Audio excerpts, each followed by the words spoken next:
कहानी की शुरुआत होती है एक छोटे से गांव में, जहां बबलू नाम का एक लड़का रहता था। बबलू के माता पिता बहुत गरीब थे। उनका घर एक मिट्टी की झोपड़ी थी, जिसकी छत से हर बरसात में पानी टपकता था। बबलू के पिताजी रमेश गांव में मजदूरी करते थे और उसकी मां राधा लोगों के घरों में काम करती थी। उनके पास बमुश्किल इतना पैसा होता था कि 2 वक्त का खाना जुटा सके। बबलू के पास अच्छे कपड़े नहीं थे। उसके पास स्कूल की किताबें भी अधूरी थीं। वह अपने टूटे हुए बैग और फटे जूतों के साथ रोज स्कूल जाता था।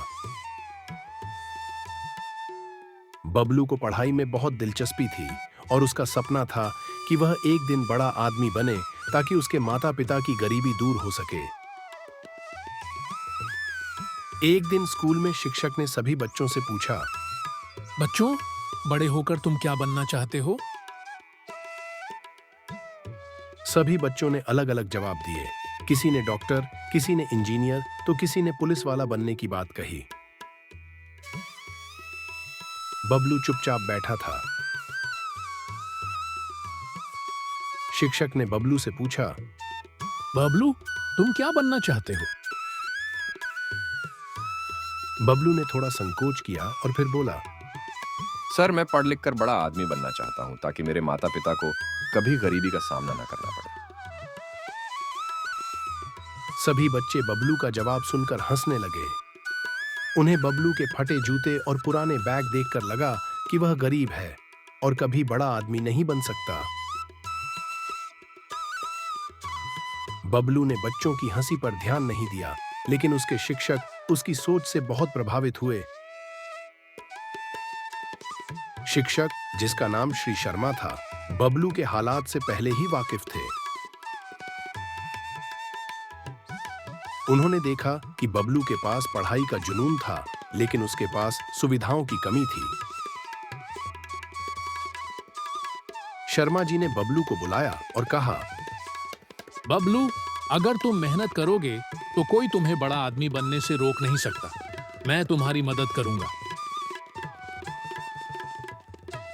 शर्मा जी ने बबलू को कुछ नई किताबें दी और उसके स्कूल की फीस भी माफ करवा दी। उन्होंने बबलू को अच्छे से पढ़ाई करने के लिए प्रेरित किया और कहा कि मेहनत ही उसकी जिंदगी बदल सकती है। बबलू के लिए यह किसी सपने से कम नहीं था। उसने ठान लिया कि वह दिन रात मेहनत करेगा। रमेश और राधा को रोजी रोटी के लिए बहुत मेहनत करनी पड़ती थी, फिर भी घर का खर्च चलाना मुश्किल होता था।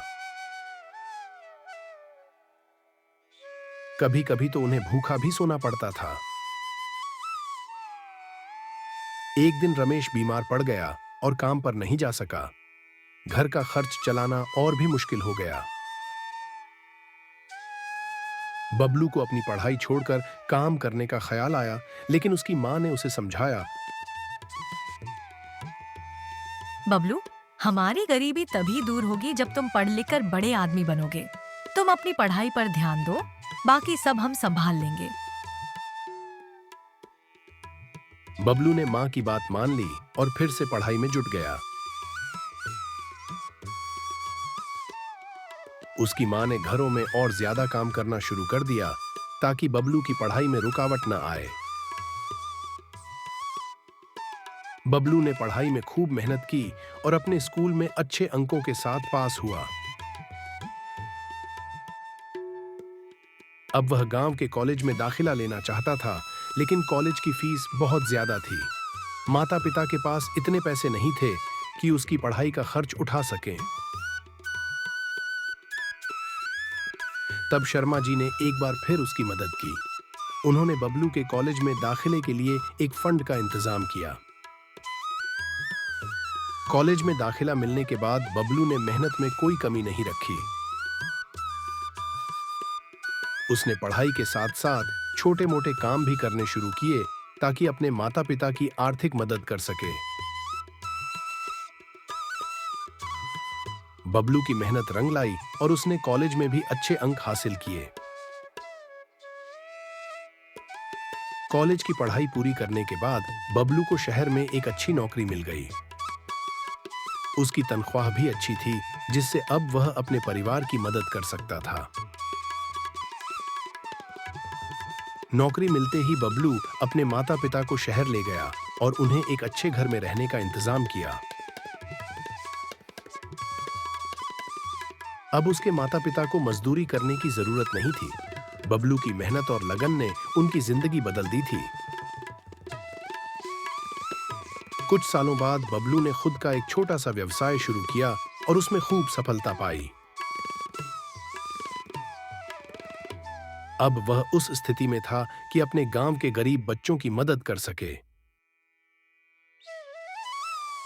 उसने अपने गांव में एक स्कूल भी खुलवाया ताकि कोई और बच्चा सिर्फ गरीबी के कारण अपने सपनों से दूर न रहे।